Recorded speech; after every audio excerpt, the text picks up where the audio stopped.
For this session, we have with us Dr. Chandramouli R, who is a professor and head of department, quality assurance, Pulmonary College of Pharmacy, Bangalore. He has a rich experience in academics for over 15 years and in industry over 5 years. Has held quality assurance roles in pharmaceutical manufacturing and CRO setups. He specialized in quality assurance, QBD, modeling and simulations of pharmaceutical processes. Sir has, to his credit, he's been awarded with the RGUHS Seminar Grant, RGUHS Short-Term Research Grant. His expertise in SAS, JNP, applied statistics research. He has, to his credits, publications in high impact factor journals and PubMed journals. He has more than 10 publications.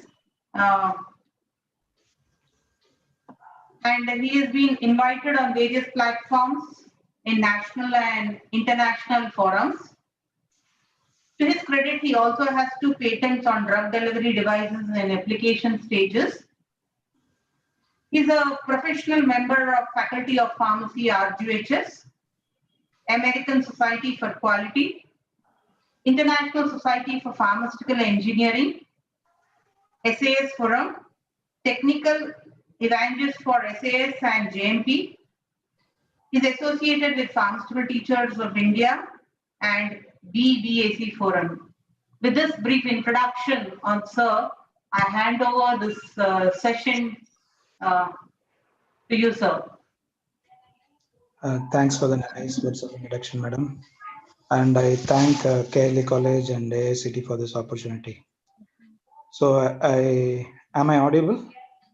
Yes, sir, you're audible. Thank you. So today's lecture is not a lecture in a conventional sense. It is going to be a mix of some basic domain understanding and some hands-on demo on how to do pharmacokinetic modeling of novel drug delivery systems. So this, I think, pharmacokinetic modeling is a very novel idea which has developed over the last decade. So many of the people in Indian pharmaceutical circles, in pharmaceutical education circles, that is, are not very well conversant or are very new to this idea. So when the organizers of this QIP approached this for giving a talk on this forum, I chose to do this topic because it would be a very good first introductory session to understanding what is pharmacokinetic modeling and how to approach pharmacokinetic modeling with limited resources and what can be done and what cannot be. So this is the basic idea that this session is conceived upon. So in the next 45 minutes to 1 hour, we would be discussing the following topics. First, we'll be understanding what exactly we are going to talk about, what is pharmacokinetic modeling, and then we'll be talking to some considerable extent on what are the different tools that is used. What I meant by tools is that what are the different computational tools. So we know that pharmacokinetics is a very intensive numerical intervention.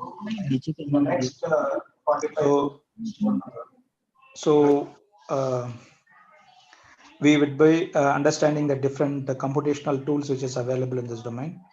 And then we'll be understanding what are pharmacokinetic models and how this pharmacokinetic models are evolved over the period of time, say over the period of say 45 years. And then we'll be understanding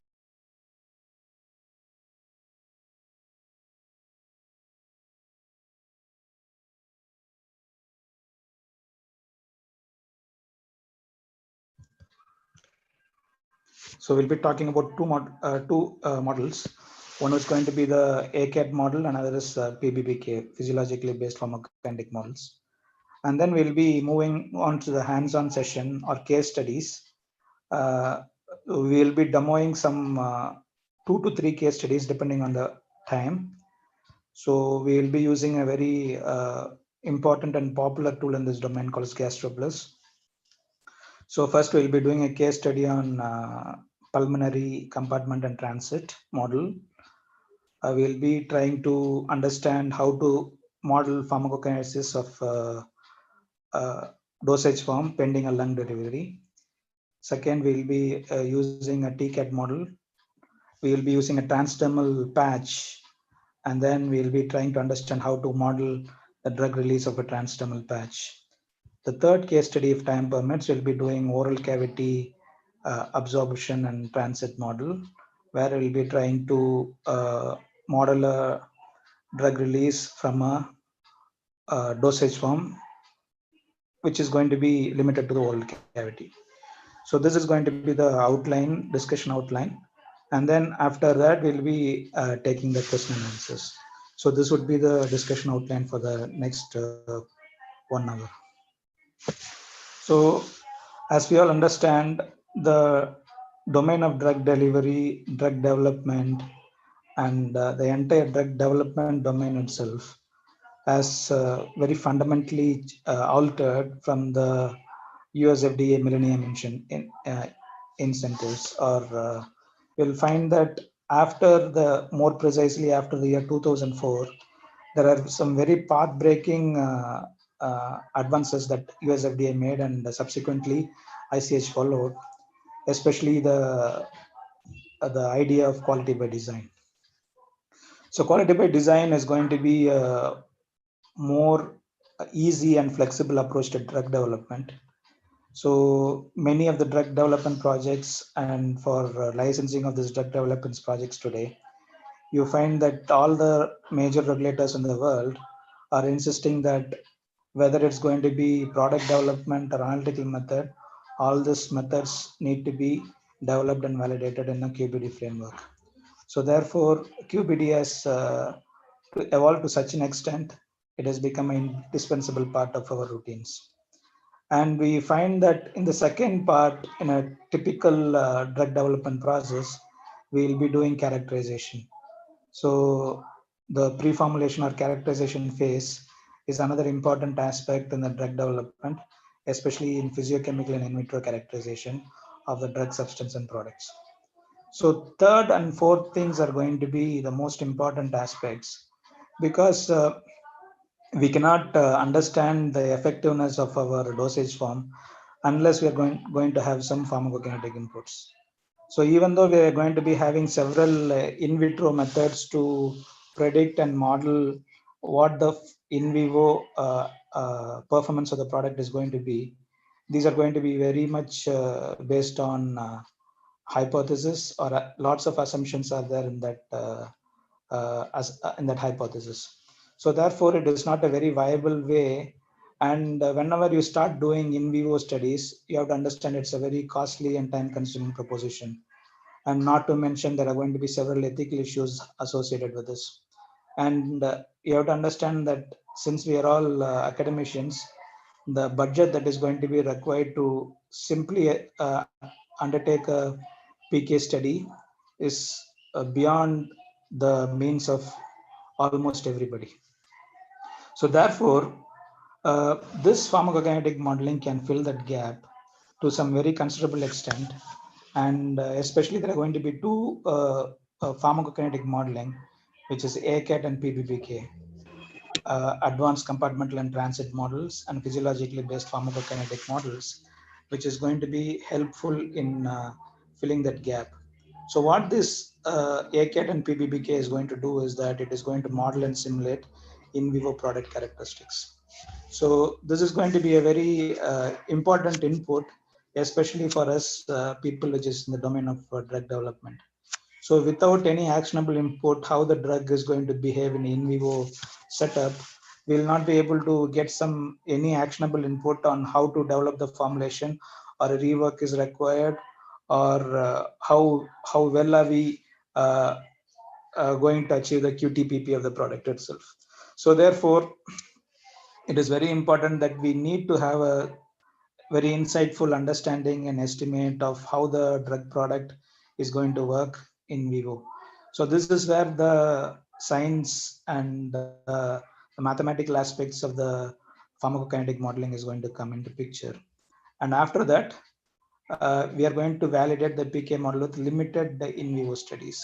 Okay, so it's not that we are going to dispense off with in vivo studies, but given that basic understanding that we have got from the in vivo simulation, we can leverage upon the results of the in vivo simulation to further better the in vivo performance characteristic of this product. So this is how the modern drug development paradigm has evolved over the last decade. So many of the people which is in the formulation development industry, the F&D aspects, are getting increasingly reliant on PK models to understand how their product which is under development is going to work in vivo. So it's going to be a very interesting and profound topic, because this topic is not very much prevalent in academics. So we'll be understanding how to go about doing a PK modeling project and what are the inputs that are going to be required for that. So there are going to be several PK computational tools which is available for us today. And there are several open source tools, there are several proprietary tools. So what I meant by tools here is that there is softwares which is going to be useful for doing pharmacokinetic models. So our understanding and practice of pharmacokinetics till date, or which is required for by our curriculum, is only non-compartmental approach. But when you see the last 20 years or so, the non-compartmental approach has been gradually superseded by more powerful modeling approaches like AICTE and PBPK. So there are going to be several tools which is going to be useful for understanding or computing this non-compartmental approaches, compartmental AICTE or PBPK. And I have listed some tools which is very widely used in this domain.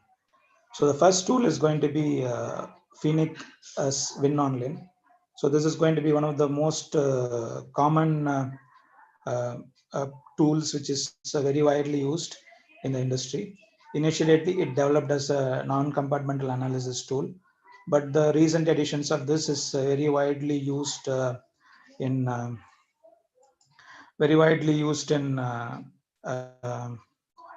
all aspects of drug development approaches. So I'll just show you the web pages of these softwares.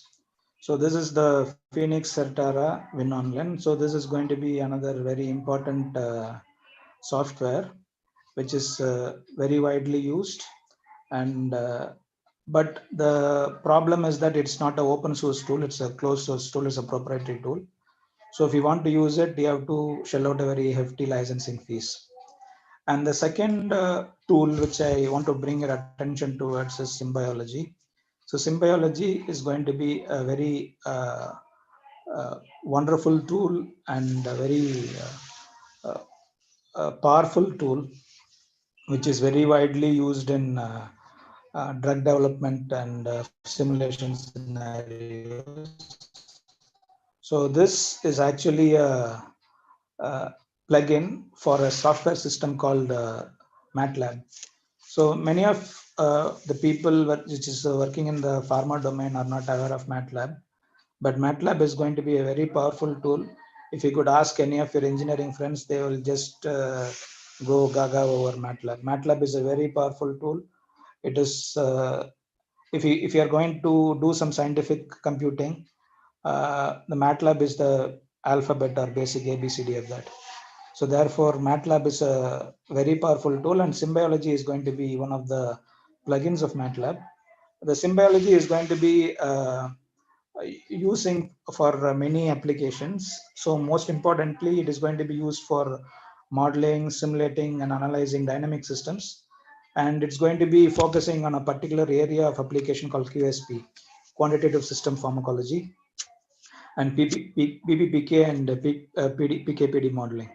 So this is a very good tool, but only thing is that it requires certain programming skills in MATLAB or M language.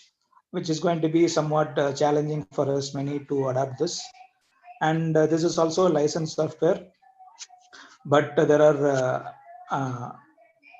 academic licenses which is available for this. You can request an academic license and we can also use this. So Symbiology by far is going to be one of the best PK modeling software that is available to date. But only a downside is that it is slightly on the programming side, and it's not a graphical user interface. It's not point and click. You need to have some degree of programming skills to do it. And the third software which I want to bring your attention is called as the Open System Pharmacology, OSP, PK, SIM, and MOBI, which is another software which is open source. So this open system pharmacology is a consortium of many industries, leading pharmaceutical industries, which has come with the open source software. So open source means you can download it for free and we can use it without any restrictions, and we can publish the data which is gotten from this without any restrictions also, with some attribution. So this is going to be one of the most popular choice for us, because this is a software which can be downloaded right away after this session, and we can start hands-on with this. So only downside which I found with this software is that it is not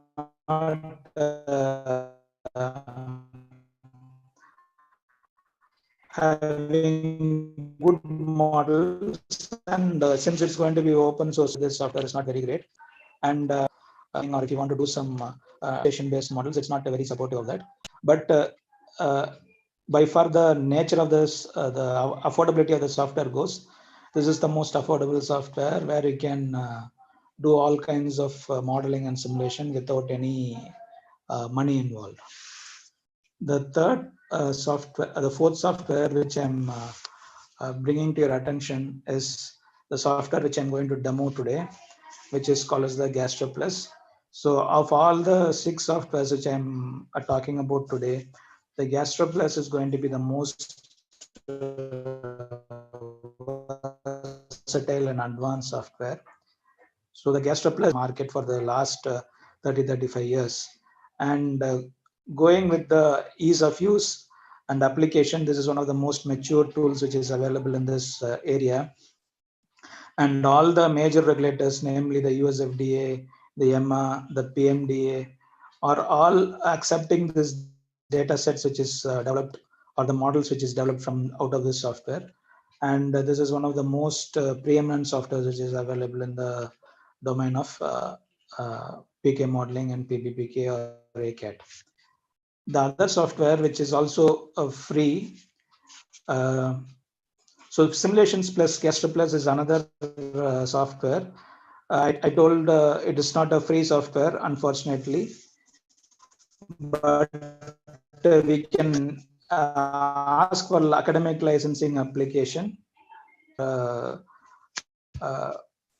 A faculty in a college and they want to use it for a particular project, they usually oblige with the trial license of the software, so where you can use it for your academic and non-commercial purposes, and you have to attribute any publications plus. And the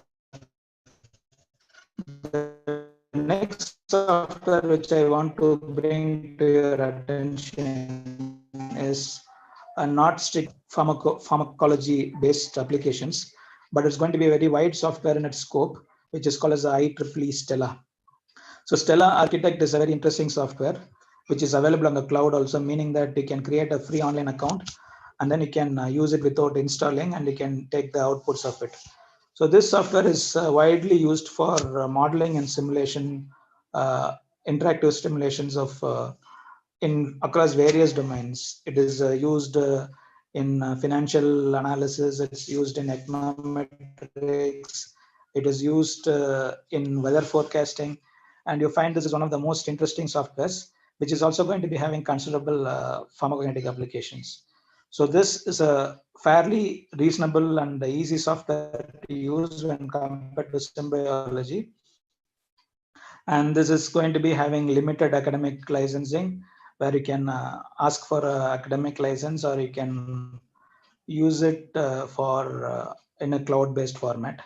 So this also requires some degree of programming, and it's not a ready to approach software. It requires some degree of programming knowledge, but once you're having a hang of it, it's going to be one of the easiest software to use, and it's going to be more interactive, where you can simulate what if scenarios, if then else scenarios. So for example, if you want to understand if I'm going to delay the infusion rate or increasing the dosage, so if you want to test out various simulation scenarios, this Stella is going to be one of the easiest and the most interactive softwares to use. So this can also be used, but it's not a software which is developed for a case tool entirely for pharmacology purposes or pharmacokinetic purposes. It is used across various domains, as I've told you. Most recently, also, I have heard that Indian Meteorological Department also uses Stella for predicting weather patterns. So it is going to be a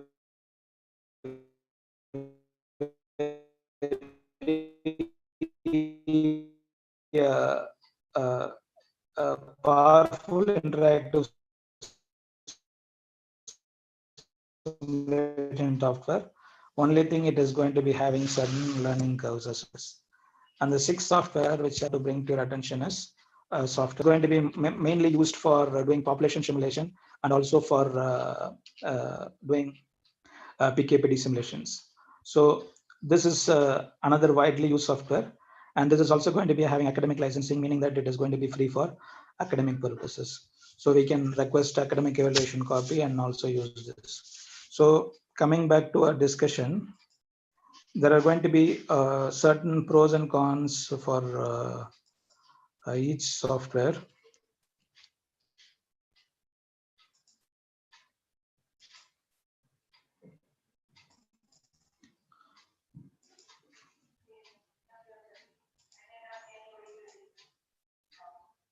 So there are certain pros and cons for each software.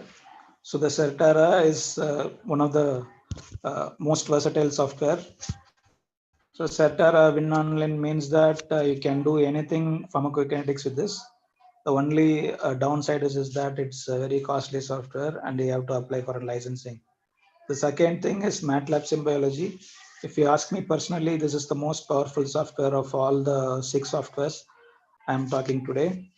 But the only downside is that you need to have some programming skills to do it. And it is one of the most powerful softwares available. And speed, it is going to be having two softwares in the suite, that is PKSIM and MobiPK. PKSIM is going to be used for PPPK modeling and sim, and MobiPK is going to be used for in vivo model development and simulations. So the most attractive feature of this is entirely free for any person. It is an open source software. You can use it, but the only downside is that it cannot render and develop many of the useful models that we need to apply. And it being an open source software, it is it does not have good documentation, and the people which is if you want to troubleshoot a problem while doing it, you have to figure it yourself. So it is going to be sort of challenging for a newbie. So this is the only downside of the software, else it is going to be very good for the purpose. So the software which I'm going to be demoing after this slide is going to be Simulations Plus from Gastroplus. It has several add-ins and it's going to be licensed software, but limited academic licensing is also available for this. So we can ask for academic licensing from the website and we can get academic license out of it. And it's also available in a limited feature restricted format for doing a demo purpose. And then we have IEEE Stella. IEEE is Stella is going to be very versatile software, which is not going to be limited only to pharmacokinetic domain. It is basically a modeling and simulation software which is applied across various domains. So this is also going to be a very excellent software, but thing is that you need to have certain degree of uh, application knowledge, and you must be able to develop the model and then validate the model to get the results. So then we have the simulations plus LigSoft, which is going to be free for academic purposes, which is going to be a software primarily used for population simulation and PKPD modeling. So when you see the versatility of it and the user-friendly nature of it, you will find that WinOnline, Simulations Plus, and LigSoft is going to be very good softwares. People which is not going to be having any programming language and which can use the mouse can use this. And even though MATLAB Symbology is the tool which I prefer the most, since it's going to be requiring some programming knowledge, I don't, it is not suitable for newer people. So of the three, going by the versatility of it, I would say that Simulations plus Gastroplus is considered one of the preeminent and premier and easy to use software in this domain, and rightly so. And its data sets is being accepted by all the major regulators in the world, and especially this data sets which is developed from Simulations Plus. So before we going into the model, the actual hands-on, we have to understand that how this modeling developed. So just like in our cellular phones, we have 1G, 2G, 3G, 4G, and we are the verge of the 5G, have each generation which is being powerful than the other. Similarly, pharmacokinetics also had several generations of development. So if you go into the history of pharmacokinetics, the first concept of pharmacokinetics was first propounded by William Tyrrell in the year 1976. So which is in fact 44 years ago. And when you see from there, we have evolved to a very great extent as of 2020. So I can, for your understanding, I can roughly categorize the development that you have gone through the PK in 3 generations. The first generation is going to be based on black box and empirical models, because we are going to be having some basic non-compartmental and to some extent very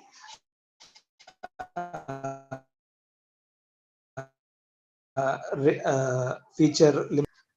And we have to understand that in the early parts of the PK development, we didn't have good analytical methods which is going to supplement the pharmacokinetics. So we didn't have good LC-MS data, which is very essential for pharmacokinetic models. So in this aspects, the first generation was basically empirical and black box models. Black box model means which is going to be based on a hypothesis, not very scientifically sound. But however, between the time between 1990s to 2000, as the domains of cheminformatics and bioinformatics developed, we had a very good understanding about the chemistry and the mathematic part of it.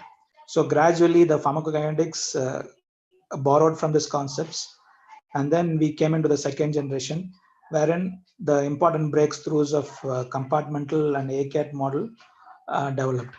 So we will find that from the time between 1990s to early 2000s, this is the time where the affordable computing was also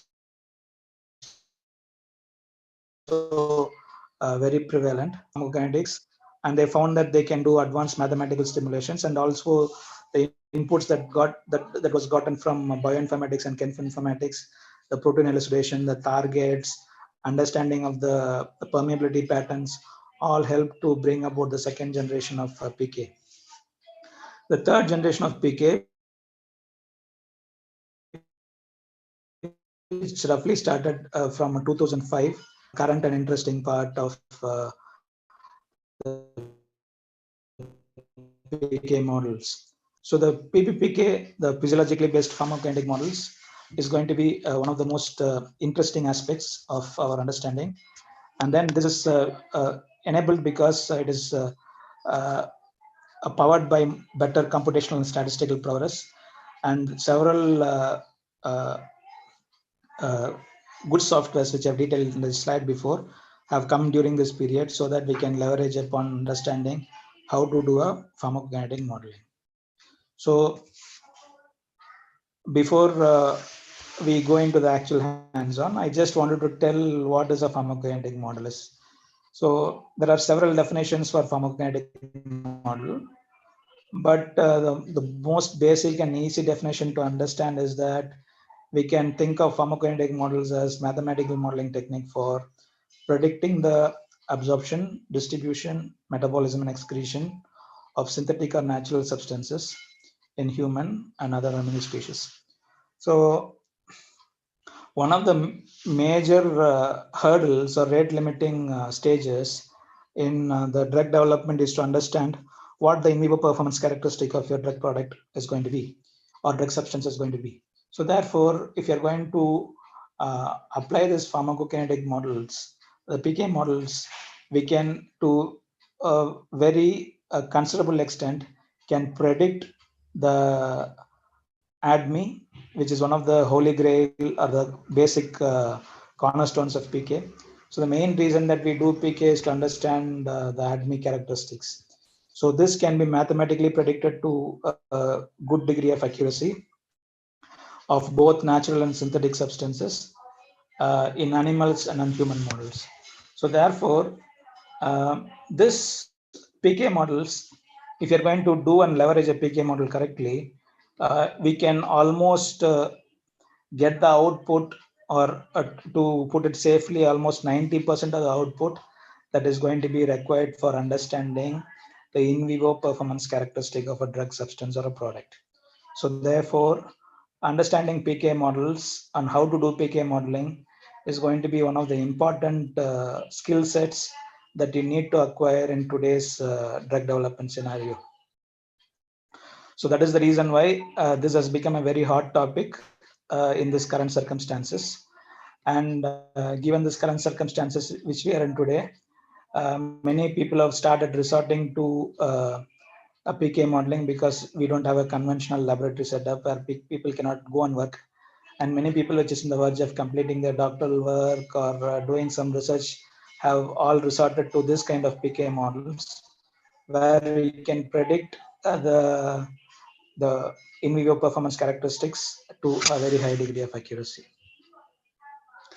So as I've told you, there are going to be several PK models which is available. I told you there is compartmental models, and then there are going to be PBPK models. But one of the most useful models and most widely used available or practiced PK models is called as the AICTE, Advanced Compartmental Absorption and Transit Model. So this is best for understanding the ADME characteristics pending the administration of a drug via various routes, be it oral, transdermal, any route of admin. We'll find that people are will be using this AICTE model, and this AICTE model was originally a development over the compartmental model. In our basic understanding, we know the compartmental, we had non-compartmental modeling, and then we gradually moved towards the compartmental modeling, 1, 2, and 3 compartmental models. And you have to find this are going to be slightly hypothetical concepts. So in order to do this compartmental modeling more effectively, the AICTE model was propounded by Yu and Amidon in the year 1999, and it was the tipping point, the basic which the entire pharmacokinetic modeling was born. So I have given you the link to this paper where you can read this paper and get to know the basics of it. So I'll be sharing this presentation of this class, so where you can get the further inputs required. So this AICTE model, as I've told you, is going to be a advancement over the PBPK, the compartmental models. And this AICTE model basically um, developed over the compartmental models. And this development is that it basically assumed that the GIT, the primary seat of drug absorption, ADME, is going to be composed of different compartments, and namely stomach, duodenum, jejunum, ileum, and colon. And the first compartment represents the stomach, and the second 7 compartments represents the various parts of the small intestine and the colon. So you'll find that it is going to be basically a very huge development over a 2 compartmental or the 3 compartmental model. It is basically taking into account 7 or 8 compartmental models,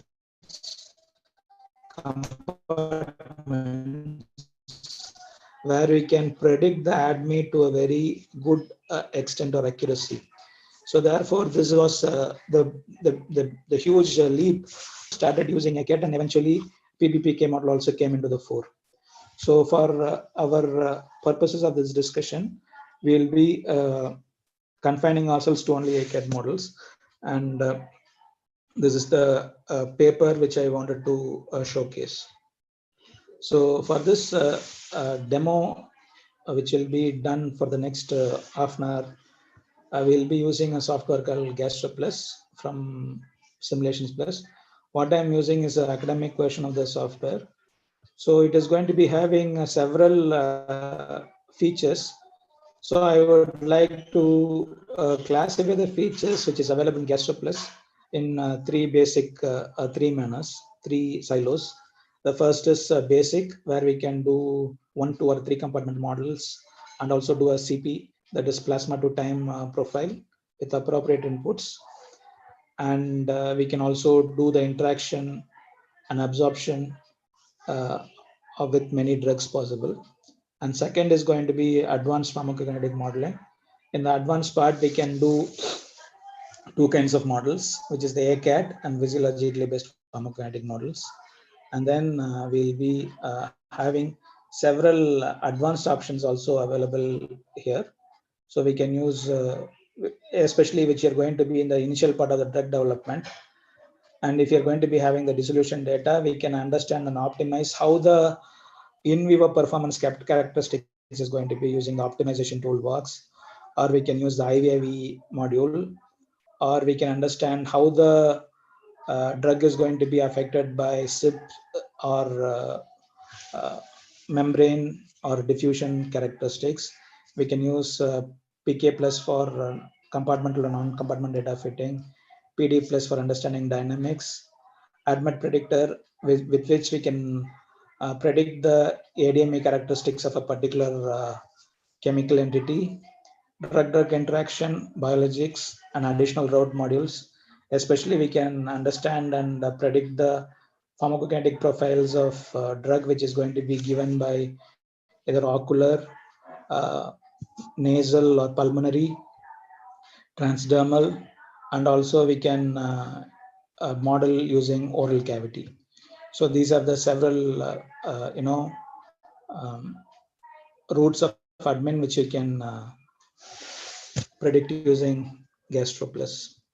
So as I've told you, the AICTE is going to be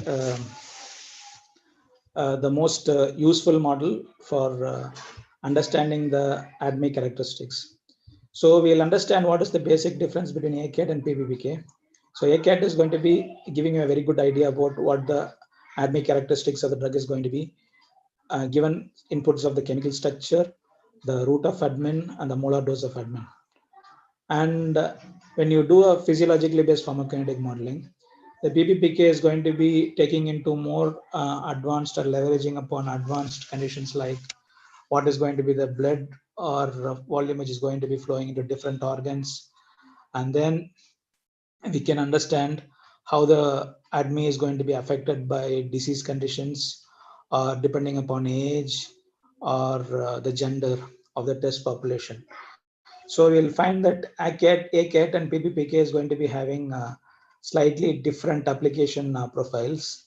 So AICTE is going to be most useful whenever we encounter the common problem in drug development scenarios.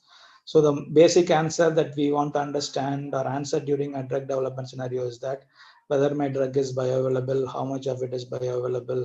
I wanted to understand or estimate what is the Cmax, AUC, so that I can have a good idea about the in vivo performance characteristics of the drug. So that is the reason why we use AICTE models as a primary go-to for understanding the in vivo performance characteristics. So AICTE model also has been given several advancements and extensions to adapt several routes of admin, such we can use or adapt AICTE model for ocular drug delivery, which is called OCAT, ocular compartmental transit and absorption model, pulmonary PCAT, transdermal TCAT, and oral cavity compartment absorption and transit model, OVCAT. So there are going to be several advancements or modifications to the AICTE model, where we can do the or model the PK profile of NDDS also. So the first case study is that we will be understanding the PCAT, pulmonary compartmental and transit model, or we will be trying to model a nasal pulmonary drug delivery. So this model is primarily used for modeling the PK behavior of drug delivery in liquid or solid state, which is going to be confined to the lung or nasal cavity. So the drugs can be delivered in a single bolus dose or delivered over a certain period of time. And we can model the region-wise absorption, especially if it's going to be into trachea, or the most common is that we will be using nasal powder dosage forms, which is going to be nebulized and will be made to inhale. So this is going to be primarily administered to the nasal compartment, either in a liquid or a solid state. In a liquid state, we just nebulize it, or solid state, we reconstitute and nebulize it as a single bolus dose. So the case study which we'll be doing is a tobramycin inhale powder. So I'll be switching the feed so that we'll be starting with the first hands-on.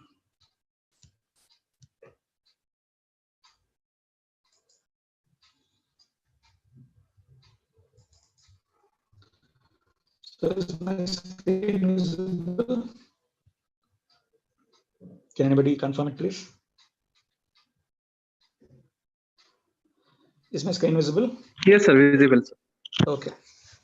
So this is the sorry. This is the Gastroplus in person. So the Gastroplus is, as I've told you, is a important software in this domain. So the Gastroplus consists of 5 tabs. First, this tab is going to be data related to the compound, the physiochemical data which is going to be used, and then the data related to the dosage form, the route of admin, and then the particle size and the permeability. The second tab is about the defining the physiology of your administration, and then whether we want to do a fed state or a fasted state. And then the third tab is going to be understanding about the PK parameter or AICTE or a PBPK. Or you want to do a very specific case of doing a PBPK, we want to define a particular scenario like a man based on gender, weight, BMI, disease condition, and so forth. And then the simulation tab is going to tell you about how to do a single sim or a population sim. Or there are certain things like we can also predict the disease-induced liver injury easily. We can also estimate the toxicity or toxicokinetics of the drugs also. And then the fifth tab is going to be the graph tab. Okay. So how this works is that it is going to work on a feed forward basis. Is that the data which is going to be fed into a particular tab here is going to be taken as a feed forward for the next tab. So the basic things that is going to be required to do a PK modeling is that first you need to know several inputs or give several inputs. The inputs is that first you need to know the structure of the drug. Okay. So if you're going to use a small molecule, a synthetic molecule, or even a natural molecule, first is that you need to know the structure, elucidate the structure of the drug. And the structure of the drug could be either in mol format, SDF format, or in cheese format. So what you do is that you import the structure into the database, and based upon the structure of the database, the software itself is going to predict the molecular formula, the log D and the log P value, the pKa table, and then we can also do the enzyme table, the transporter table. Everything is best. It is going to compare the structure, chemical structure of the drug, and it's going to predict how this pKa, enzyme, and transporter tables are going to be. So if the drug is not in the database, and if it's going to be in the development stage, especially in the NCE stage, you might be, or you will be having all this data about pKa, enzyme, and transporter from your developmental understanding, which you can give. And second is going to be the dosage form. There are going to be several dosage forms which we can model. So there is going to be tablets, immediate release, delayed release, controlled release, with several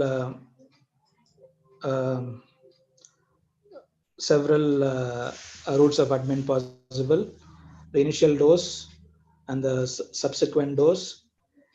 If it's going to be, if you want to calculate a subsequent dose using the tau, and the volume of drug or fluid that is going to be administered along with that, and the particle size, everything can be input into this. So based on the input, that the chemical structure, all this input is going to be computed, and then we'll be understanding what kind of drug substance, the dosage form, the particle size, and the effective permeability, the PF, is also going to be computed by the software. So since it's going to be having a very extensive database, that is the reason why Gastroplus is considered the most efficient software. And many people across industry and regulators use Gastroplus for this reason, because the database, especially the compound database, is very frequently updated. And the level of prediction is almost accurate to 99%. And that is the reason why the major regulators are allowing the submission of PK-Sim data, and are limited PK-Sim based on in vivo performance characteristics. So that is the reason why Gastroplus is considered a preeminent software in this domain. So I will go into the first case study on how to do the pulmonary drug delivery using TOBRA. So I'll just stop the share, and then I'll resume in a short while.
Okay, so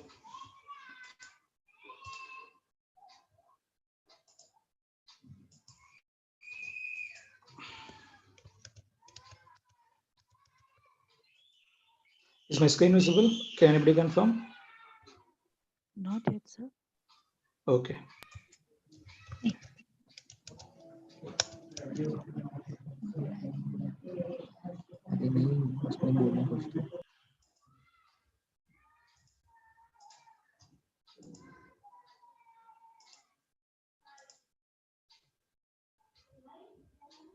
Is it now? Yes, sir. Okay. Yes, sir. Okay. So the first case study, what we do is that we are going to import the drug, the structure into the database, and then we are going to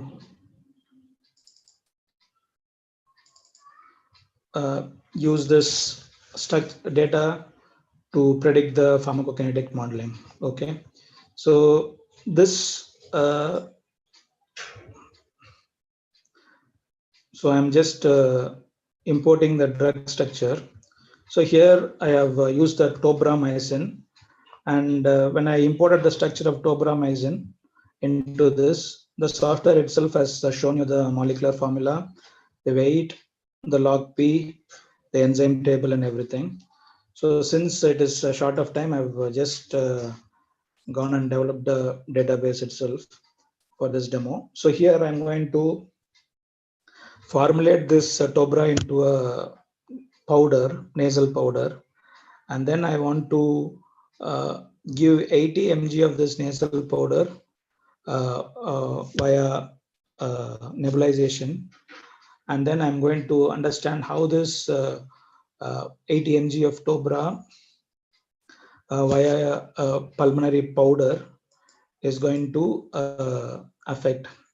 So I have just given the important things from my, this is actually a work which I've done.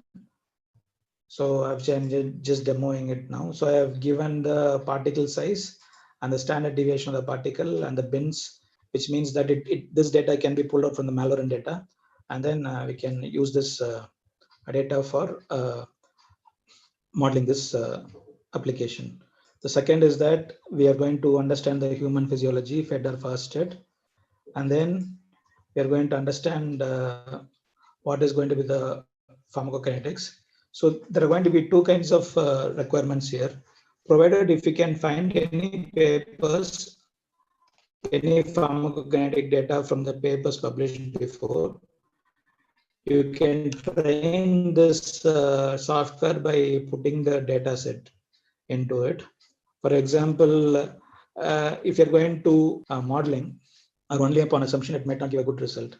So what we can do is that if you're going to be having some papers or data available, which is going to give you some idea about the dose and the F value or the CL value, we can put it so that we can train the system on how to tell the pharmacokinetics to behave. Okay, and then we are going to be having the simulation. So we want to do a single simulation of 80 mg of tobra, and then we want to understand how this PKSM is going to behave. Okay, so for that, since I wanted to do nasal pulmonary, I'm going to go to the modeler, nasal pulmonary modeler. So this is going to be a AICTE model. So what I'm going to do is that I can do the rat, mouse, or dog. So obviously everybody wants human data, which is very hard to get also. So here we have human data. We can different across model organisms, and the gender and the age. We can do very specific, give a very specific input, and then find so I just wanted a human give it for, say, I want to understand how it is going to operate in a 30-year-old male.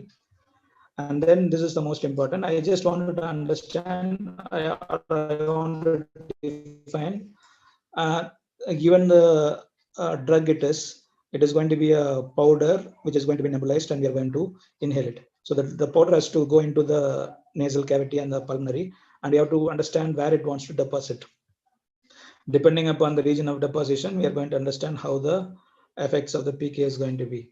So what we want to do is that there are several models of deposition like IRPC, mouth, nose, or Finlay or custom. You can refer to lots of literature which is available in the domain. So here I want to do a user-defined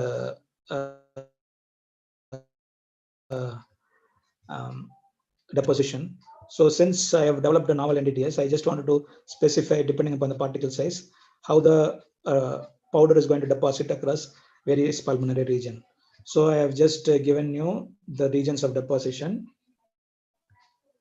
For example, I want that majority of that deposition to happen in a pulmonary region. So I will give it 45, and I want only 10% to deposit in a thoracic region. I'll just give it 10, and I want around 11% to go to the bronchial region, and alveolar region I want it to be 13. Okay. So since it is going to be, I just need to be 100%. I need to do this. So I'll give you a exact, for example, breakup.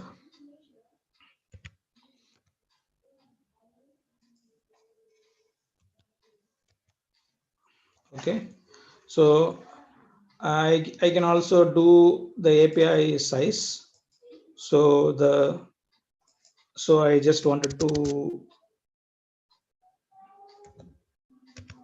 give the regions of deposition, and then I click OK. Okay. And then I save it for say nasal pulmonary year-old male, and then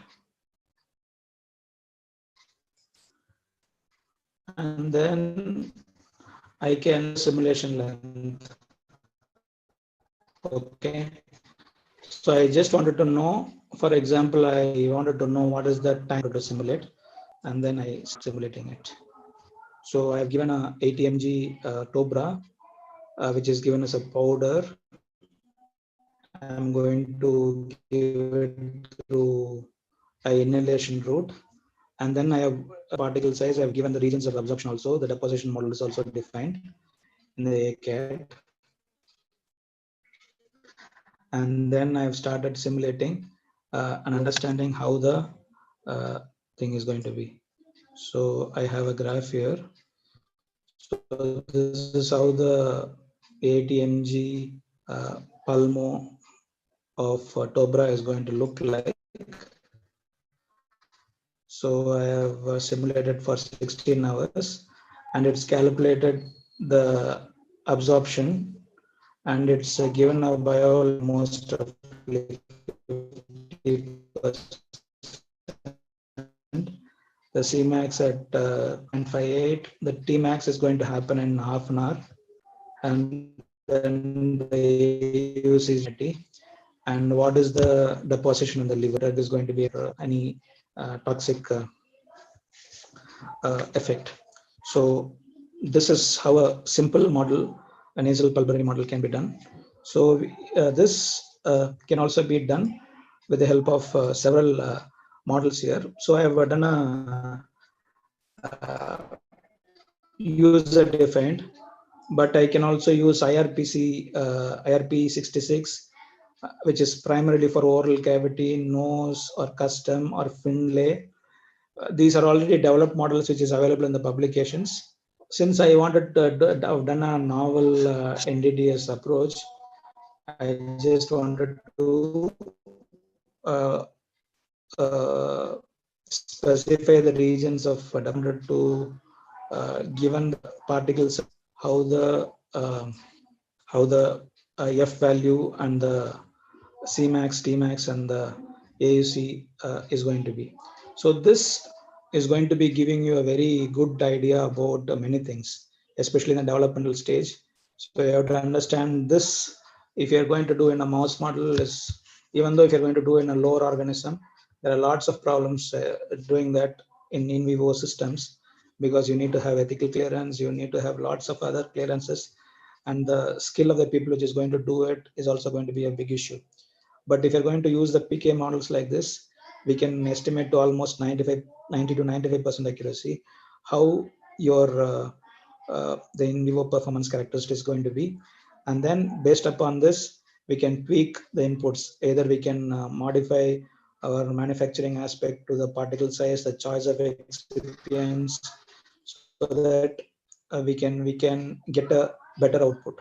So this is going to be more easy, and therefore if you're going to combine this with DOE to this thing, it can be having an excellent complement, because wherever you do a DOE and then you go on take this, having an excellent feedback and a feed forward loop, so that you can keep on developing and fine-tuning the product, so that it is going to be a very viable option without any much experimental inputs.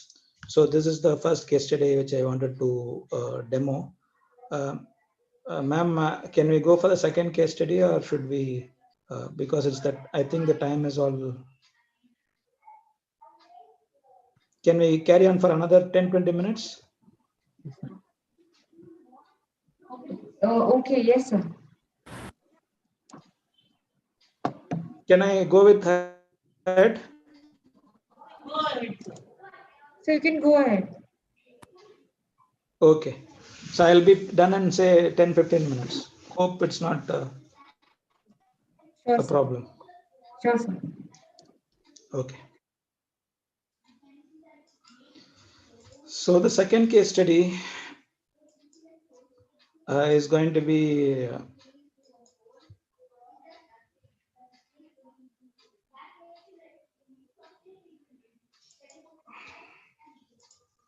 the second case study is going to be about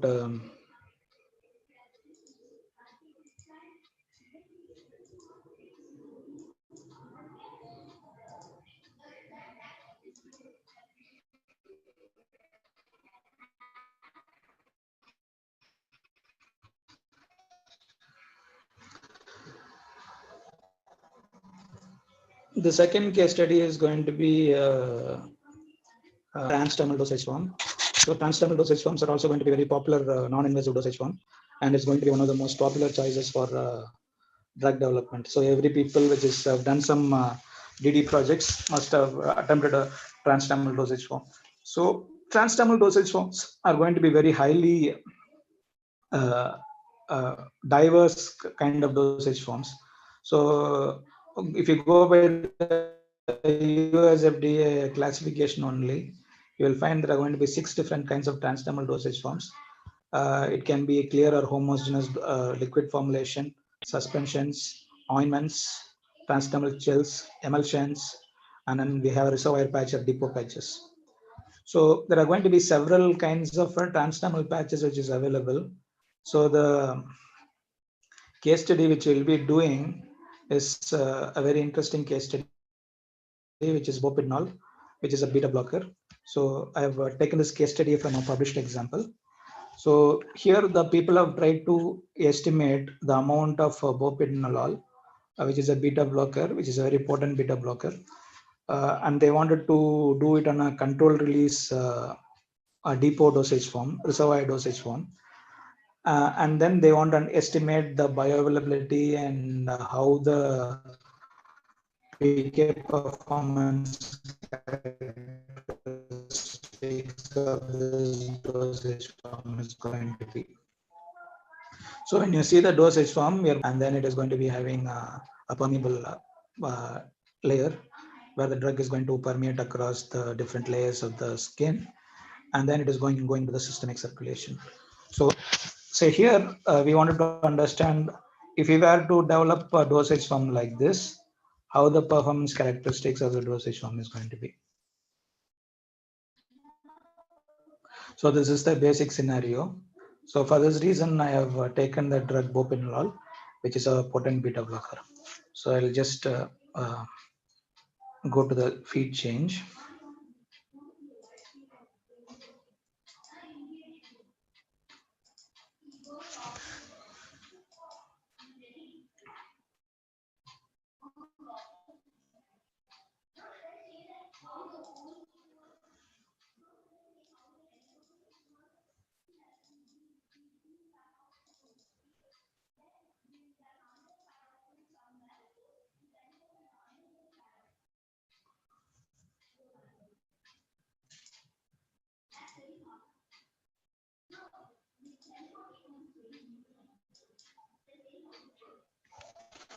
So here I have loaded the bopinolol into the database. So this is the structure. So based upon the structure, the software has developed. So I have done the transdermal patch. So this is going to be the dosage form, is going to be a transdermal reservoir patch. So this is going to be designed to release the drug in a controlled manner from depot. And then we want to understand what is going to be the quantum of drug that is available in the systemic circulation. So this is the basic call. So we have given the initial loading dose as 14 mg. Dosing interval, this is going to be a one-time application. So we just apply it in an area in the body, and then we allow the drug to permeate across the dermal layers. So this is the basic route of admin. So there is no particle size, because this is going to be a liquid which is going to be permeating across a permeable pore-like membrane, penetrating into the dermis. So the gut physiology, then the pharmacokinetics. So we want to model this as a transdermal dosage form. So I just wanted to give the inputs that is going to be given the transdermal dosage form. So here, and you can see, there are going to be several inputs that needs to be given. So this is the AICTE model of a transdermal compartmental and absorption transit model. So here there are going to be several regions. So there are going to be several regions because the vasculature of several regions of the body are going to be different. So the most common area in which we stick this transdermal patch is going to be the human arm, especially the forearm of the human region. So I just wanted to give you the forearm as this thing. So if you know the skin pH, you can give. So most pH.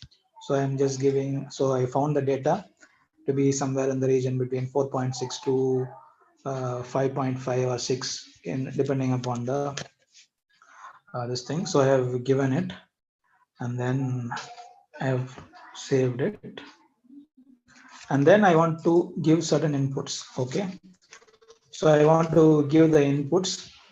For example, here I want to give the formulation. So I have to give the dose. What is the dose mg, and what is the volume of the dose. And the most important requirement is that I want to give the application surface area in square centimeters. So whenever you formulate a transdermal patch, one of the important inputs that you require is that you need to understand what is the surface area of application. So in this case, I've given 20 centimeters. So since we are in the developmental stage, we can just modify and see how it goes. So we can also give you the application time. So this is going to be a controlled release. So we are going to be giving it for 200 hours. So which is fairly a large this thing. So apart from that, the important next thing is that we need to give the diffusivity of the compound. So the diffusivity of the compound is going to be estimated by the software. But since the statum corneum water partition coefficient has to be correctly given the value, I'm going to give the statum corneum water partition coefficient as 1. But we can calculate the diffusivity using several models. So I have used one of the models called Robinson's model, or we can also use a user-defined model, provided if you know a good idea about what they are doing. So it's always better that you always use a predefined model, because these are going to be validated models. So I'm going to give you the input as the statum corneum partition coefficient as 1. And then I'm going to just save this model. And since it's going to be a controlled release dosage form, since it's going to be a controlled release dosage form, I just wanted to define what the controlled release profile of that particular dosage form is going to look like. So, there are going to be several controlled release dosage form profiles which are available for us. So we must be so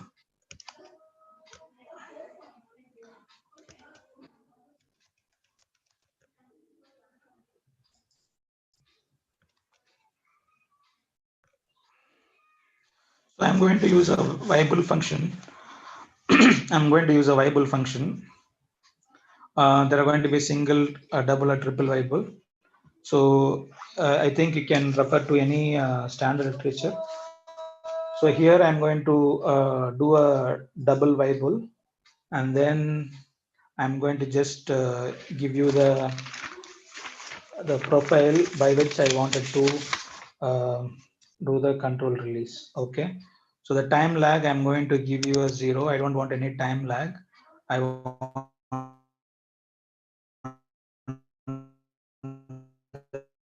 the drug to leach into the to model for 100% of the drug released. So I have given the total release to be 100. And then I want to just define how this rate limiting curve is going to be. So for this purpose, I'm going to define how the fraction of release is going to be for phase 1, phase 2, and phase 3. So for the phase 1, I want the fraction to be pretty much lesser. So I just want to give 0.1. So if you give the 0.1, the phase 2 will automatically calculate itself. And then the time scale hours. So I'm just wanted to understand how the hours are going to be. So I'm going to give you a maximum possible value. Okay, so when you do give this inputs, you can understand how the release profile of the curve is going to be.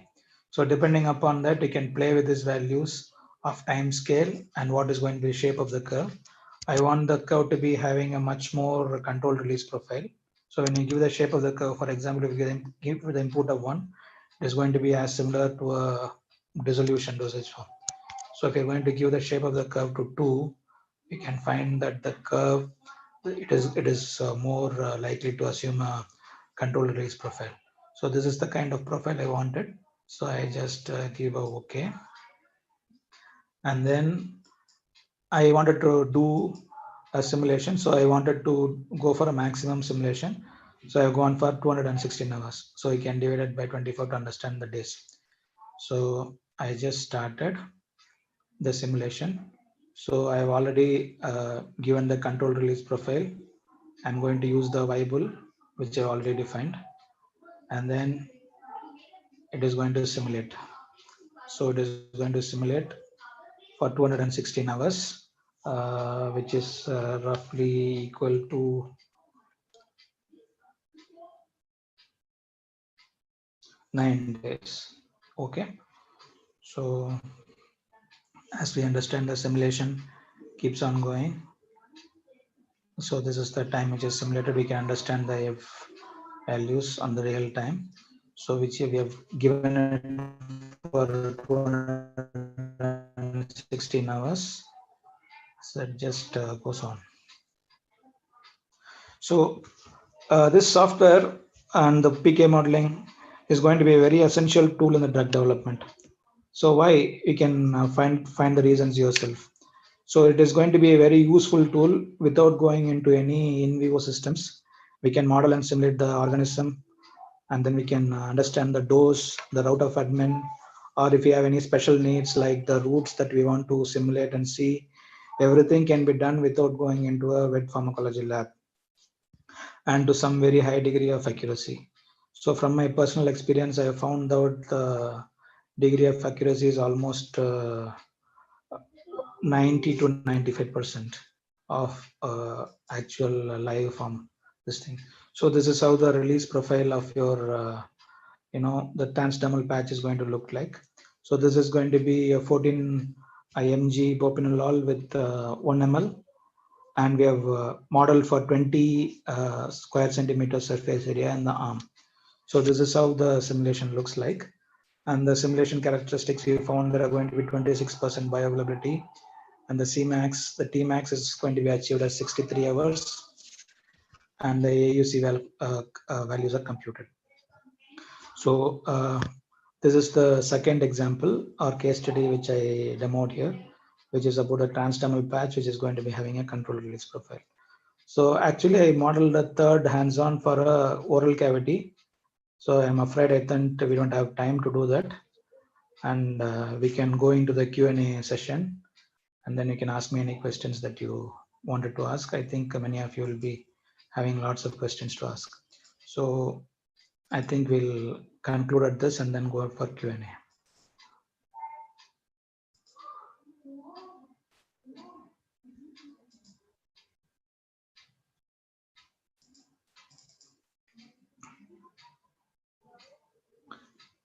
You have any questions, you can ask.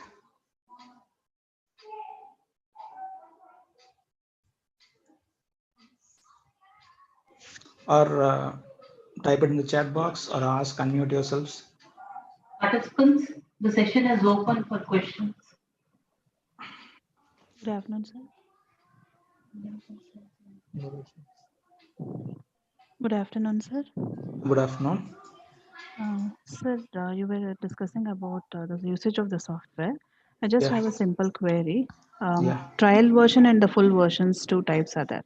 Correct. So if we use a trial version, whether the consideration or authentication will be same as that of the full versions, because during the publication of the articles.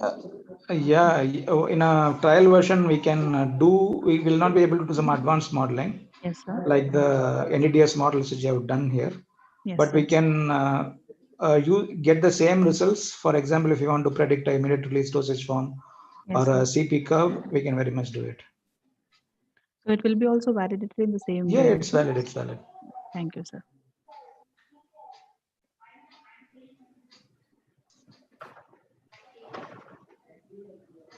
Okay.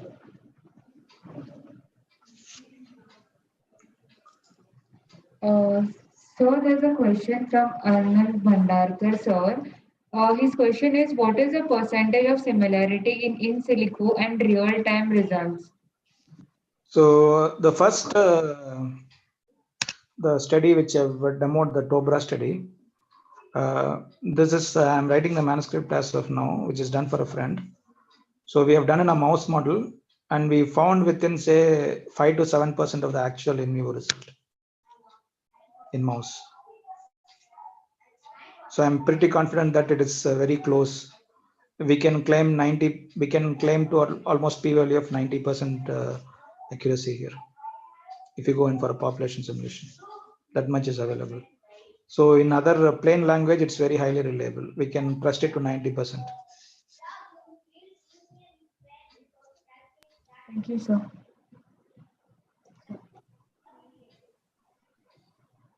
So if there are no questions, we shall conclude with this morning session.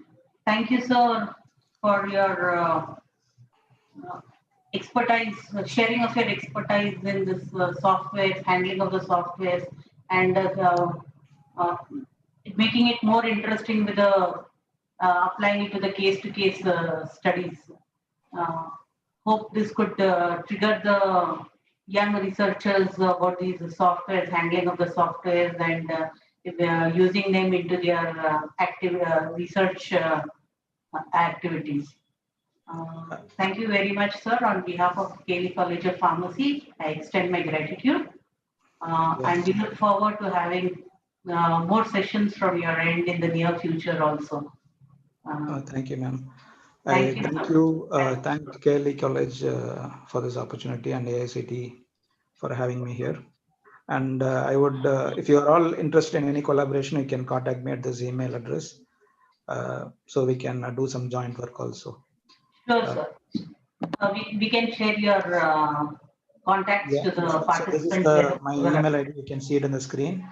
You can contact me at this email ID if you want any help regarding any such work. So participants, please make a note. You can, sir is always available and you can contact him on in any of your activities. So another thing I wanted to tell is that this skill set has become very important in the next 5 years. This is going to be the most important skill set that the people is going to be having. So the in silico or computational PK or computational pharmacokinetics or computational pharmaceutics or pharmacometrics is going to be the way forward. And getting to know all the skills is very important. Else, some other people which is going to be from other background is going to come and take up these areas.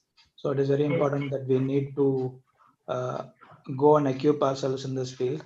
So I have told you some softwares, especially I have told you about MATLAB, Symbiology, MATLAB, and then I have told you about Stella and then OSP. Please, these softwares are available for a limited demo, and there are several YouTube videos and case studies. So you can avail all this and then become some skill. Having a fair degree of skill is going to help you publish very good papers, and then it is going to increase your profile.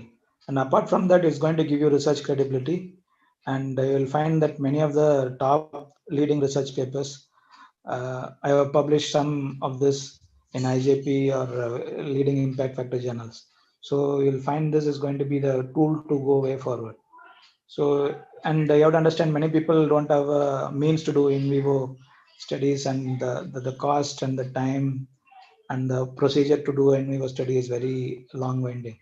So you'll find that majority of the journals are accepting this simulated studies, and if it can be done only with a very minimal study to support your result. So I don't say it is a standalone or a surrogate for in vivo, but it can be used in a limited manner where we can support your study with a minimal vivo study. So using this, we can have a very good insight on the drug development process, especially understanding the bioavailability, which is the holy grail of any drug development process. So with these words, I thank you for a simple, strong message to the delegates is that develop your skills. That is the need of the hour. And all these softwares now which are available, we really need to gear up with developing our skills so that we can stand strongly in the near future. So you'll find that there are the recent trend in the last 2 years is that there is a concept called software as a drug. So it means that the code that you're going to do is also considered a drug product. Okay, the regulatory thinking has evolved in that direction. So the next way forward is that we have to develop the software skills. Otherwise, you'll be finding any other person which is going to be of a computer science background coming and taking this job. So I hope you can see the implication. Yes. Thank you very much, sir, for enlightening the young minds.